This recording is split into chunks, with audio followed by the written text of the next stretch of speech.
नमस्कार भाइयों। आज काफ़ी दिन के बाद मौका मिला है तो सोचा कि कुछ विचार अपने व्यक्त कर लें। मेन जो मुद्दा है वो है कि हमारा जो वोट देने का अधिकार है वो एक प्रकार से, जैसे मैंने पहले भी लिखा है कि भीमराव अंबेडकर, जो हमारे डॉक्टर भीमराव अंबेडकर हुए, जिन्होंने संविधान ड्राफ्ट किया, उन्होंने भी एक बात बोली थी स्टार्टिंग में कि जो वोट की वैल्यू है, वोट की वैल्यू एक अनपढ़ आदमी की और एक पढ़े लिखे आदमी की, एक पीएचडी होल्डर की, जो विद्वान आदमी है, जो उस चीज़ को तार्किक वे में सोच सकता है, तो उन्होंने बोला था कि इसकी वैल्यू तय की जाए कि अनपढ़ आदमी की जो वैल्यू होगी वोट की वो कितनी हो, 10वीं पास 12वीं पास की कितनी वैल्यू हो, पीएचडी होल्डर की वैल्यू कितनी हो, उस वैल्यू के हिसाब से वोटों की गिनती हो और जो वेट लगता है, जैसे हमने राज्यसभा में देखा, राज्यसभा मेंबर का जो इलेक्शन होता है उसमें वैल्यू दी जाती है और उसके हिसाब से इलेक्शन का रिजल्ट आता है। उसी प्रकार से डॉक्टर भीमराव अंबेडकर बोल रहे थे कि हमें जो वोट का वैल्यू है वो तय करनी चाहिए, क्योंकि एक तरफ जो है एक अनपढ़ आदमी है जिसको नैरेटिव सेट कर दिया जाता है। अगर उसके दिमाग में एक नैरेटिव सेट कर दिया आपने, जो करते आए हैं हम, बहुत पहले से करते आए हैं। आपको याद होगा, मैं थोड़ा सा टॉपिक को दूसरी तरफ ले जाता हूँ। 1977 में भारतीय जो इलेक्शन हुए भारत के, उसमें श्रीमती इंदिरा गांधी के बाद इमरजेंसी लागू होने के बाद, आपको याद है, इमरजेंसी लागू हुई, नसबंदी हुई, उस समय नेताओं को जेल में डाला गया और एक प्रकार से संविधान की हत्या, जो बोलते हैं, संविधान की हत्या की गई। बाद में ठीक है, माफ़ी भी मांगी गई, प्लेटफॉर्म पे इलेक्शन में माफ़ी मांगी गई, वो बात ठीक है। लेकिन जो चीज़ें हमें याद हैं, हम उस समय बच्चे थे लेकिन इन चीज़ों का ध्यान रखते थे। बहुत कुछ ऐसी बातें हुई। उसके बाद जनता पार्टी, जो बाकी जनसंघ और बाकी पार्टियां मिलके एक गठबंधन बनाया पहली बार 1977 में, और उसका नाम दिया गया जनता पार्टी। जनता पार्टी जो है, हल लेकर खड़ा किसान, ये चुनाव था उसका। कंधे के ऊपर हल था और किसान का चुनाव और निशान था, चुनाव निशान जो था, हल लिए हुए किसान खड़ा था, ये निशान हुआ करता था जनता पार्टी का। जनता पार्टी आई, मोरारजी देसाई प्रधानमंत्री बने। बहुत सारी चीज़ें हैं जो हम डिस्कस कर सकते हैं, मोरारजी देसाई ने क्या क्या किया। उसके बाद दूसरी साइड से नैरेटिव सेट किया गया, क्योंकि आप देखिए कि जो 40-50 साल सत्ता में रह चुके हों, उनके क्लर्क से लेके, क्लरिकल स्टाफ से लेकर ऊपर तक एक सिस्टम बन जाता है कि हर जगह उन्हीं के लोग बैठे मिलते हैं। मान लो एग्जाम्पल के लिए, बीजेपी अगर 20 साल और रह जाए, 30 साल और बीजेपी रह जाए, तो एक चेन सिस्टम बनता है कि क्लरिकल सिस्टम से लेकर टॉप सेक्रेटरी लेवल तक बीजेपी के ही लोग होंगे, बीजेपी के द्वारा ही लगाए होंगे, बीजेपी के द्वारा ही फेवर किए हुए लोग होंगे। ये नेचुरल है, इसमें कोई वो नहीं है। अगर मेरे को मान लो नौकरी बीजेपी देती है, या मेरे को बीजेपी कोई प्रमोशन देती है, बीजेपी मेरे को हेड बनाती है, डिपार्टमेंटल हेड बनाती है, तो ऑटोमेटिक एक भावना जो है, इंसान की भावना है, ह्यूमन बीइंग है हम, तो ऑटोमेटिक वो बीजेपी का आदमी होगा और बीजेपी की नीतियों का समर्थन करेगा। तो 1977 में क्या हुआ, जब जनता पार्टी की सरकार आई और मोरारजी देसाई प्रधानमंत्री बने, तो एक नैरेटिव सेट किया गया लोगों के दिमाग में। और इतनी जो आज एजुकेशन है, आपके पास गूगल है, आपके पास मोबाइल है, नेटवर्क है, इंटरनेट है, आप एक सूचना अगर आपको मिलती है तो आप ढूंढ लेते हैं, सच्चाई ढूंढ लेते हैं, और वो नैरेटिव जो है वो सेट नहीं होने देते। ये थोड़ा सा पढ़े लिखे आदमी कर सकते हैं। कम से कम अगर मान लें मोबाइल आपके हाथ में है तो गूगल सर्च आना चाहिए, आपको थोड़ा बहुत ज्ञान होना चाहिए कि कैसे सर्च करना है, क्या सर्च करना है, तो आप उसको नैरेटिव को काट सकते हैं। डॉक्टर भीमराव अंबेडकर ने क्यों बोला था कि वोट की वैल्यू होनी चाहिए? आप समझिए क्यों बोला था ये। उन्होंने देखा था कि जो अनपढ़ता है, जो अनपढ़ लोग हैं, उनके दिमाग में नैरेटिव सेट करना बहुत ईजी होता है। 50 डायलॉग रट लीजिए, केवल 50 डायलॉग जो है सरकार को गिरा सकते हैं, सरकार को बना सकते हैं। मैं बताता हूँ कैसे बनती है सरकारें। 1977 से 1979 तक मोरारजी देसाई जी की सरकार चली। बच्चा था लेकिन बहुत इंटरेस्ट था पॉलिटिक्स में बचपन से ही, और बहुत गहराई से मैं समझता था उन बातों को। कांग्रेस पार्टी उस समय जो नैरेटिव बनाई, अगर आपको ध्यान हो उस समय, कि आज बोलते हैं पर्सनल कमेंट नहीं करने चाहिए, मोरारजी देसाई के ऊपर क्या क्या पर्सनल कमेंट हुए हैं आप थोड़ा गूगल कर लीजिए। एक नैरेटिव सेट किया गया लोगों के दिमाग में और मोरारजी देसाई की सरकार को गिरा दिया गया। उसके बाद चौधरी चरण सिंह को 1 साल का समर्थन दिया, और बाद में चरण सिंह ने क्या किया वो भी आप देख लीजिए। कांग्रेस ने उसको समर्थन दिया और उसका हालत क्या हुआ। कोई सेशन नहीं था उसके टाइम में, कुछ कोई विशेष काम नहीं कर पाए वो।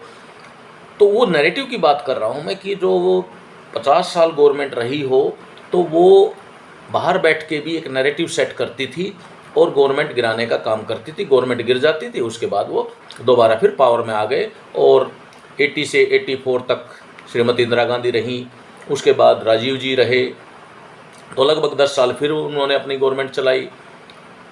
तो कहने का मतलब है कि फिर गठबंधन की सरकार फिर बाद में आई, जो हमारे वीपी सिंह आए, फिर नरसिम्हा राव आए, फिर हमारे अटल बिहारी वाजपेयी आए। तो एक जो समझ की बात मैं बोल रहा हूँ कि एक आदमी जो खेती करता है, जो मजदूरी करता है, जो अपना केवल कर्म किया 2 पैसे कमाता है, उसको ये चीज़ें समझ में नहीं आती कि नैरेटिव क्या होता है। मैं नैरेटिव पे बात कर रहा हूँ आज, कि एक नैरेटिव सेट कर दिया जाता है, 50 डायलॉग गिने चुने। आप देखिए, आप हैरान हो जाएंगे, चाहे वो बीजेपी का हो, कांग्रेस का हो, किसी भी पार्टी का हो, मैं वो नहीं बात बोल रहा। 50 डायलॉग रटे रटाए, उनको ऐसी ट्रेनिंग दी जाती है। विपक्ष वाले हैं, उनके पास 50 डायलॉग है। क्या क्या डायलॉग है आप समझ रहे होंगे मैं किस तरफ इशारा कर रहा हूँ। खेत बेच दिए, रोड बेच दिए, लाल किला बेच दिया, ये बेच दिया, वो बेच दिया, ये कर दिया, वो कर दिया, अडानी बना दिया। मतलब 50 डायलॉग गिन के रखो आप। वो 50 डायलॉग गिने चुने जो हैं विपक्ष के पास हैं, किसी भी पार्टी का हो, सपा का हो, कांग्रेस का हो, जेडीयू का हो, जो भी पार्टी विपक्ष में है, कहने का मतलब है जो अभी INDIA बनाया है, उन लोगों की बात कर रहा हूँ मैं। केवल 50 डायलॉग आप लिख लीजिए, 50 डायलॉग के सिवाय उनके पास कोई तर्क नहीं है। ये है नैरेटिव। अनपढ़ आदमी जो है बार बार सुनता है डायलॉग, तो उसको लगता है कि वास्तव में ऐसा हो रहा है, ऐसा हो नहीं रहा है। ये एक प्रकार से नैरेटिव बनाया जाता है। और पब्लिक जो है, वो पब्लिक जो भीमराव अंबेडकर जी बोलते थे कि जो हमारे अनपढ़ लोग हैं, जो तर्क के बेस पे निर्णय नहीं ले सकते किसको वोट दें, तो उनकी वोट की वैल्यू जो है अलग होनी चाहिए। आप पढ़ लीजिए, भीमराव अंबेडकर जी ने बुक में भी लिखा है कि ये हमारे लिए डेमोक्रेसी जो है हमने अडॉप्ट तो कर लिया, लेकिन डेमोक्रेसी का मीनिंग जो है बहुत बाद में आएगा, बहुत बाद में निकल के आएगा, क्योंकि हम उसके लिए तैयार नहीं हैं। हमारी जो पॉपुलेशन है उतनी एजुकेटेड नहीं है। आप देखिए, नैरेटिव सेट होते गए और फिर भी एक गवर्नमेंट ही 50 साल 60 साल चलती रही। उसके बाद बीच में कोई दूसरी गवर्नमेंट आई, फिर नैरेटिव सेट कर दिया गया और नैरेटिव के ऊपर, बेस के ऊपर सरकार गिरा दी गई। उसके बाद दूसरी सरकार जो समर्थन दे करके उसको भी, उसका भविष्य भी ख़त्म कर दिया गया। तो कहने का मतलब है कि जो नैरेटिव सेट किए जाते हैं, तो ये कॉमन आदमी को, कॉमन मैन को समझ में नहीं आते। पढ़ा लिखा आदमी तर्क करता है, लेकिन अनपढ़ आदमी वो 50 डायलॉग रट लेता है। आप उसको जस्टिफाई नहीं कर सकते, उनको समझा नहीं सकते। आप कितना भी जोर लगा लें, मैं भी ब्लॉग लिखता रहता हूँ, फेसबुक पे लिखता रहता हूँ, व्हाट्सएप पे लिखता रहता हूँ, लेकिन एक बात आपको समझनी होगी कि आप उनको नहीं समझा सकते जिसने 50 डायलॉग गिन कर रखे हुए हैं, और वो 50 डायलॉग को दिन भर कितने लोगों को बोलता होगा। आप ये देखिए, नैरेटिव क्या है, कि वो आदमी उस डायलॉग को कम से कम दिन में 20 बार रिपीट करता है, सेम डायलॉग, 50 डायलॉग जो उसके हैं वो नैरेटिव सेट करने की कोशिश करता है। और अनपढ़ आदमी बार बार जब उसको सुनता है, चारों तरफ उसको माहौल मिलता है उसी नैरेटिव का, तो उसके दिमाग में ये बात बैठ जाती है कि लोगों में यही बात चल रही है। आप देखिए, जहाँ इलेक्शन होता है, इलेक्शन के टाइम में जहाँ कांग्रेस के लोग हैं, मान लो कांग्रेस का एमएलए बना वहाँ पे, तो क्या होता है कि वहाँ तो ऐसा माहौल बनाया जाता है, ऐसा नैरेटिव सेट किया जाता है कि कांग्रेस जो है वो सेंटर में भी आ रही है, स्टेट में भी आ रही है। और वहाँ कुछ लोगों को ऐसा प्रभाव पड़ता है कि वो वोट कांग्रेस को दे देते हैं। जहाँ बीजेपी का होता है, मान लो कर्नाटका में है, या और एग्जाम्पल ले लीजिए, जहाँ बीजेपी हार रही होती है पूरे स्टेट में, उसके बावजूद भी ऐसा माहौल बनाया जाता है, ऐसा नैरेटिव सेट किया जाता है कि यहाँ पर गवर्नमेंट इन्हीं की आ रही है। तो इसमें आदमी कंफ्यूज हो जाता है। जो अनपढ़ आदमी है वो बुरी तरह कंफ्यूज हो जाता है, वो नैरेटिव को नहीं समझ पाता। तो मेरा कहने का मतलब है कि हमारे जो पढ़े लिखे भाई हैं गाँव में, मैं किसी पार्टी का इस तरह से समर्थन नहीं कर रहा कि आप आंख बंद करके अपना वोट दीजिए, लेकिन कुछ चीज़ें ऐसी हैं कि आपको ये समझना पड़ेगा कि 10 साल पहले क्या क्या चीज़ें नहीं थी जो आज हुई हैं, जो हमें एक प्रकार से देश के सम्मान की बातें हैं, देश को आगे ले जाने की बातें हैं, वर्ल्ड लेवल पर रिकॉग्निशन की बातें हैं। कुछ बातें हमें समझनी है, पढ़े लिखे लोग हैं, हम मूर्ख नहीं हैं, तो हमें कम से कम उन बातों का ज्ञान होना चाहिए कि हमारा देश, पहले हम बात आते हैं एक छवि के बारे में कि हमारा देश भारत है, और भारत की छवि बाहर, मैं ये नहीं कह रहा कि पहले छवि नहीं थी, छवि थी। छवि मैं बताता हूँ, श्रीमती इंदिरा गांधी जाती थी अमेरिका में, आप पढ़ लीजिए गूगल के अंदर, श्रीमती इंदिरा गांधी जाती थी राष्ट्रपति के पास अमेरिका में। वो बोलता था कि आप जो है अपनी जनसंख्या को रोकिए, जनसंख्या बढ़ने मत दीजिए, अगर जनसंख्या के ऊपर अंकुश नहीं लगाया मैं तुम्हें गेहूँ नहीं दूंगा, अनाज नहीं दूंगा। और उसी कंपल्सन की वजह से 67 से लेकर के 76 तक वो विचार चला। ऐसी बात नहीं है कि इमीडिएट वो बात आ गई, वो 67 से लेकर के 76 तक, वो 75 तक वो दबाव जो था अमेरिका का, वो दबाव था कि आपकी पॉपुलेशन बढ़ रही है, पॉपुलेशन को रोकिए, अदरवाइज हम अनाज नहीं देंगे। ये बात जब प्रेशर पड़ा तो नसबंदी लगाई गई, और नसबंदी में कितने लोगों के नसबंदी हुई हैं। आप नसबंदी के ऊपर भी मैंने थोड़ा सा वीडियो बनाया था, वो देख लीजिए क्या हालत हुई थी। ये भारत की छवि थी हमारी 75 तक, अमेरिका हो, रसिया हो, बाकी कंट्रीज़ हो। उसके बाद हमारे मनमोहन सिंह जी प्रधानमंत्री बने, बहुत पढ़े लिखे, इतने महान अर्थशास्त्री। Being finance ministers Narasimha Rao की गवर्नमेंट में उन्होंने कितना अच्छा काम किया। ग्लोबलाइजेशन है, उदारीकरण जिसको बोलते हैं, बाकी जो है इंडस्ट्रियलाइजेशंस है, कितनी अच्छी अच्छी पॉलिसी बनाई। कहने का मतलब है कि अर्थशास्त्री जो था उनका दिमाग अर्थशास्त्र में इतना अच्छा था, इतना बढ़िया था। लेकिन जब प्रधानमंत्री बने, प्रधानमंत्री बनने के बाद कुछ चीज़ें ऐसी होती हैं कि आपकी पोस्ट बीइंग फिनेंस मिनिस्टर, आपने बहुत बहुत अच्छा काम किया, लेकिन जब आप प्रधानमंत्री बने तो कुछ कंट्रोल जो है, एक टाइट कंट्रोल बोलते हैं उसको, जो कंट्रोल होना चाहिए था मंत्री के ऊपर, विभागों के ऊपर। आप पॉलिसी बनाते थे, बहुत अच्छी पॉलिसी बनाई, जैसे आधार कार्ड की पॉलिसी लगा लीजिए, बाकी पॉलिसी लगा, लेकिन जो लो लेवल पे कंट्रोल बनना चाहिए था वो कंट्रोल कहीं ना कहीं नहीं बन पाया, और इस वजह से कुछ चीज़ें जो है वो रॉन्ग डायरेक्शन में चली गई। उस समय भी भारत की छवि बाहर मनमोहन सिंह जी की वजह से काफ़ी अच्छी लेवल पे थी, पढ़े लिखे प्रधानमंत्री थे। लेकिन 10 साल की जो मैं बात कर रहा हूँ, 10 साल की बात क्यों कर रहा हूँ मैं, कुछ चीज़ें सेंट्रल लेवल पे पॉलिसी बनती थी, राजीव गांधी ने भी ये बात बोली थी, और बाकी जो हमारे प्रधानमंत्री हुए हैं उन्होंने भी बोला कि 1 रुपया हम सेंटर से भेजते हैं, केवल 15 पैसे जो हैं वो हमारे लोगों के पास पहुंचते हैं। वो क्यों था, ऐसा क्या था कि 15 पैसे ही पहुंचेंगे वहाँ पे? ये इस कारण था कि कंट्रोल नहीं था। कंट्रोल के बहुत सारे, कंट्रोल का मीनिंग इतना बड़ा है कि कंट्रोल के ऊपर ही हम पूरा दिन डिस्कस कर सकते हैं, कैसे कंट्रोल होना चाहिए। वो चीज़ें जो है कहीं न कहीं मिस हो जाती थी।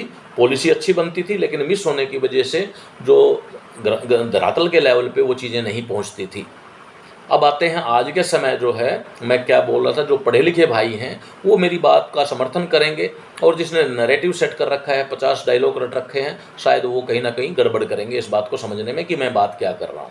एक बात के कई मीनिंग होते हैं, आप कहीं निकाल सकते हैं, आपके ऊपर है। अगर आपको बात ठीक लगे तो आप वीडियो को शेयर कर सकते हैं, सब्सक्राइब कर सकते हैं। ये मेरे अपने विचार हैं, मेरे जो अभिव्यक्ति की आज़ादी है उसका मैं यूज कर रहा हूँ। जो मेरे विचार हैं मैं अपने विचार व्यक्त कर रहा हूँ, अगर ठीक लगे तो ठीक है, वो आपकी बात है। मैं आपको बताया कि जो नैरेटिव है, नैरेटिव जो सेट कर रखा है, उसको नैरेटिव को हटाना बहुत मुश्किल है।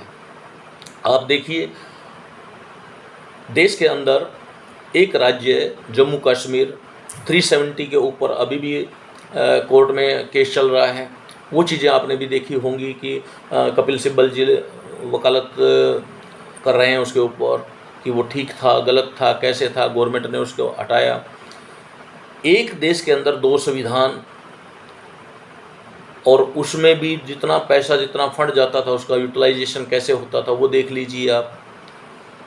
उसके बाद जो है, जहाँ तक बाहर की बात है, विदेशों की बात है, विदेशों में जो एक प्रतिष्ठा जो है होती, सम्मान होती है, उसका आप अंदाज़ा लगाइए, समझिए क्या फ़र्क पड़ा है उससे। बहुत ज़्यादा कहने की ज़रूरत नहीं, वो हर रोज़ आप पढ़ते हैं, उसका जवाब देते हैं। उसमें जो है बहुत चीज़ें ऐसी हैं जो हमारे देश की प्रतिष्ठा बढ़ी है, सम्मान बढ़ा है, और अपने देश के अंदर भी बहुत चीज़ें ऐसी हुई हैं। अगर मैं एग्जाम्पल दूँ शौचालय का, एक शौचालय की सोच जो है वो छोटी सोच लगती थी, लेकिन वास्तव में एक बहुत बड़ी समस्या थी, जिसको कहीं ना कहीं एक अभियान के तौर पे हमें लेना पड़ा, और आज जो है उस चीज़ से हम बाहर निकल पाए। उसके बाद जो है बहुत सारी चीज़ें हैं जो हुई हैं, और उन चीज़ों को आप पढ़ते रहते हैं। मैं तो इतना ही आपसे रिक्वेस्ट कर रहा हूँ कि नैरेटिव में मत आइए। आप वोट कांग्रेस को दें, बीजेपी को दें, एसपी को दें, बीएसपी को दें, लोकदल को दें, राष्ट्रीय लोकदल को दें, किसी के वो आपकी आज़ादी है, वोट की आज़ादी है। किसी के नैरेटिव में आकर के वोट ना दें। अपने विचार से पूरा गहन चीज़ों को समझ करके और विचार कीजिए कि हमारा देश किस लेवल पे आया है।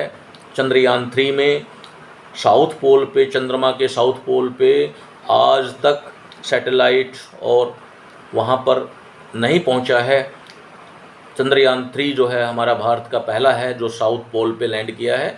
ये भी एक बहुत बड़ी हमारी एक गेन है हमारा कि हम वहाँ तक पहुँच पाए, और बाकी जो वर्ल्ड है आज वो अप्रिसिएशन दे रहा है हमें। तो हम भारतीय भी उसमें खुश रहें, खुश हों हम, और अपनी वोट का सही निर्णय ले करके आप वोट कीजिए। तथ्य को जानिए, केवल तथ्यों के नैरेटिव को सेट करके नैरेटिव पे मत जाइए। क्या काम हो रहे हैं, हमारी गवर्नमेंट क्या क्या काम कर रही है। अगर आपको लगता है कि वास्तव में कुछ काम जो है गलत हो रहे हैं, आप विरोध कीजिए, आप अपना वोट दूसरी पार्टी को दीजिए, कोई दिक्कत नहीं मुझे, लेकिन नैरेटिव में मत आइए। नैरेटिव जो है ये बहुत एक चालाकी के साथ बनाया जाता है। वो डायलॉग तैयार कर देते हैं। अब चंद्रयान 3 पहुंचा, देखिए नैरेटिव कैसे सेट कर दिया। चंद्रयान 3 चांद पे जाने से मुझे क्या फ़ायदा, किसान को क्या मिलेगा, मजदूर को क्या मिलेगा, चंद्रयान 3 पे जाने से हमें क्या फ़ायदा होगा, ये नैरेटिव होते हैं, ये नैरेटिव सेट किए जाते हैं। हमारे देश की प्रतिष्ठा है, हमारे देश की प्रतिष्ठा पूरे वर्ल्ड में बड़ी है, और एक आदमी जिसका केवल नैरेटिव सेट करने का काम है, वो बोल रहा है इससे मुझे क्या फ़ायदा, मेरे किसान को क्या फ़ायदा, मेरे मजदूर को क्या फ़ायदा। अरे भारत जब बोलते हैं, भारत का मतलब है किसान, मजदूर, जो भी भाई जो काम कर रहे हैं, इंडस्ट्रियलिस्ट, बिजनेसमैन, जो भी हमारे 140 करोड़ लोग हैं, सारे भारत हैं। और भारत का स्वाभिमान बड़ा है, उसमें आप लेके आ रहे हैं किसान को क्या फ़ायदा, मजदूर को क्या फ़ायदा, मुझे क्या फ़ायदा। वो 600 करोड़ आपकी पॉकेट में डाल दें क्या? वो 600 करोड़ जो चंद्रयान में लगे हैं आपके घर में डाल दें क्या? हैं? कैसे नैरेटिव सेट करते हो आप? मुझे क्या फ़ायदा, किसान को क्या फ़ायदा, मजदूर को क्या फ़ायदा, इसको क्या फ़ायदा। ये है नैरेटिव सेट करने की तरह। आपको इतना नहीं पता है कि जब भारत की प्रतिष्ठा बाहर बढ़ती है तो वो 140 करोड़ लोग, उसमें किसान भी हैं, मजदूर भी हैं, सभी भाई हैं, उसमें सभी का सम्मान बढ़ता है। आपके घर से ही लगा लीजिए, अगर बाहर आपके घर का सम्मान बढ़ रहा है, अगर इज्जत बढ़ रही है आपके परिवार की, तो आप एक-एक के उसमें देखेंगे मुझे क्या फ़ायदा हुआ। अगर आपका भाई है, अगर अच्छे लेवल पे चला गया, आपका पिताजी है अच्छे लेवल पे मान लो सरपंच बन गया गाँव का, और आप किसी काम के नहीं हैं और आप पूछेंगे मुझे क्या फ़ायदा हुआ, ये काम करने से मुझे क्या फ़ायदा हुआ। भाई बड़ा बना है, मेरे को क्या फ़ायदा हुआ। बाप बड़ा बना है तो मेरे को क्या हुआ। मेरे घर की अगर मान लो इज्जत बाहर बन रही है और आप बोल रहे हैं मुझे क्या मिला। ये किस तरह के नैरेटिव सेट कर रहे हो आप। इन नैरेटिव से निकलने के लिए मैं बोल रहा हूँ कि आप समझिए, जब भारत की इज्जत बाहर बढ़ती है तो पूरे भारत की बढ़ती है, उसमें किसान भी है, मजदूर भी है, बाकी जो 140 करोड़ भाई हैं, मुस्लिम, हिंदू, जो भी हमारे रिलीजन्स हैं, सिख हैं, ईसाई हैं, जैन हैं, बौद्ध हैं, सभी 140 करोड़ लोगों की इज्जत बढ़ती है। उसमें नैरेटिव सेट करना कि मुझे क्या फ़ायदा, मुझे क्या मिलेगा, मुझे क्या मिलेगा, किसान को क्या मिलेगा, किसान को ऐसे हो जाएगा, वैसे हो जाएगा। अरे भाई मैं तो ये कह सकता हूँ वो 600 करोड़ तेरे को दे दें, वो 600 करोड़ आपको दे दें, आपके अकाउंट में कर दें। कैसे नैरेटिव सेट करते हो यार। कल जो है एयर स्ट्राइक हुई थी हमारी डिफेंस के ऊपर भी तुमने वही नैरेटिव सेट किया था, चींटी नहीं मरी, चींटी नहीं मरी। अरे यूएनओ तक वो बात गई है, कितने लोग मारे गए हैं। आप बोल रहे हैं चींटी नहीं मरी, चींटी नहीं मरी वहाँ पे। मतलब कैसे देश के नाम पे भी आप मोदी का विरोध कीजिए, बीजेपी का विरोध कीजिए, वो आपकी आज़ादी है, लेकिन विरोध के चक्कर में, मोदी के विरोध के चक्कर में आप देश का विरोध करने लगते हैं, सेनाओं का विरोध करने लगते हैं। वहाँ चींटी नहीं मरी, प्रूफ दिखाइए। सेना प्रूफ लेके आती है क्या कभी। 1971 में जो हमने लड़ाई लड़ी थी, आप उसका भी प्रूफ मांगिए। फिर हमारी जो लैंड गई हुई है वो वापस क्यों नहीं ली, अगर हमने जीता था तो वो भी प्रूफ मांगिए।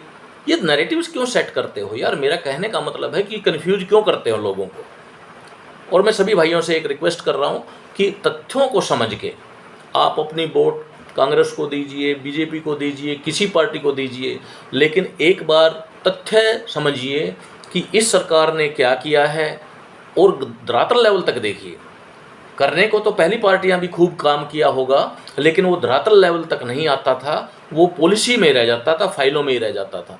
आज अगर धरातल लेवल पे आपको दिखाई दे रहा है परिवर्तन, हो सकता है कि 20%, 30%, 40% आया हो नीतियों में। अब कानून बदले हैं, जुडिशरी की मांग थी, आईपीसी है, सीआरपीसी है, एविडेंस एक्ट है, तीनों बदले गए। आप देखिए कितने अच्छी बातें हैं, अगर वो लागू हो जाती हैं तो कितनी अच्छी बातें हैं। आप समझिए, मैं उस पर वीडियो बनाऊंगा नेक्स्ट। आप देखिए कि आईपीसी, सीआरपीसी और एविडेंस एक्ट चेंज होने से कितना अच्छा होगा न्याय प्रणाली में, आप उसको समझिए। आप अगली वीडियो में उस पर लेके आऊँगा कि उनमें चेंजेज क्या क्या हुए हैं, हमारे गाँव के लोगों को, हमारे आम आदमी को क्या कितना फ़ायदा होगा। तो कहने का मतलब है एक एक पॉइंट को देखिए। आज से 10 साल पहले देखिए आप, डेली बम फटते थे, दिवाली पे बम, होली पे बम, हमारे त्योहारों पे बम, जहाँ देखो बम बम बम। आज कहाँ गई वो चीज़ें। हर रोज़ वो पड़ोसी जो है वो सीमा पार करता था, सीमा लांघ लेता था। आज हिम्मत नहीं हो रही किसी की। कुछ चीज़ें हैं जो आपको समझनी है और निर्णय आपका है। आप अपना निर्णय से, अपने विचार से विचार करके तभी वोट दीजिए। आपका वोट देने का अधिकार है। जिस पार्टी को आप पसंद करें, आप विचार कीजिए कि इसका कैसे क्या काम हुआ और वोट दीजिए। नैरेटिव में मत आइए। गलत नैरेटिव सेट करके जो वोट ले लेते हैं, फिर आप में बाद में पछताएंगे। अगली पार्टी आएगी, फिर आप पश्चाताप में आएंगे कि पहली पार्टी को हमने गलत रिजेक्ट कर दिया। जैसे भूपेंद्र हुड्डा जी थे, मैं नाम लेके बोल रहा हूँ। सीएम भूपेंद्र हुड्डा होते समय मैं इतना बोलता था कि ऐसा मुख्यमंत्री नहीं मिलेगा, और उन लोगों ने ही गलती की। आज वो लोग बैठ के रो रहे हैं। वही लोग उसको प्रॉपर्टी डीलर बोलते थे। मैं खुल के बोल रहा हूँ कि वही लोग जो आज हुक्के पे बैठ के ये बोलते हैं कि भूपेंद्र हुड्डा जैसा सीएम नहीं है, वही लोग उसको प्रॉपर्टी डीलर बोलते थे। उन्हीं लोगों ने एक प्रोपेगेंडा नैरेटिव चलाया था और उन्हीं ने उनको हराया था। आज वही लोग बैठ के रो रहे हैं और रोएंगे।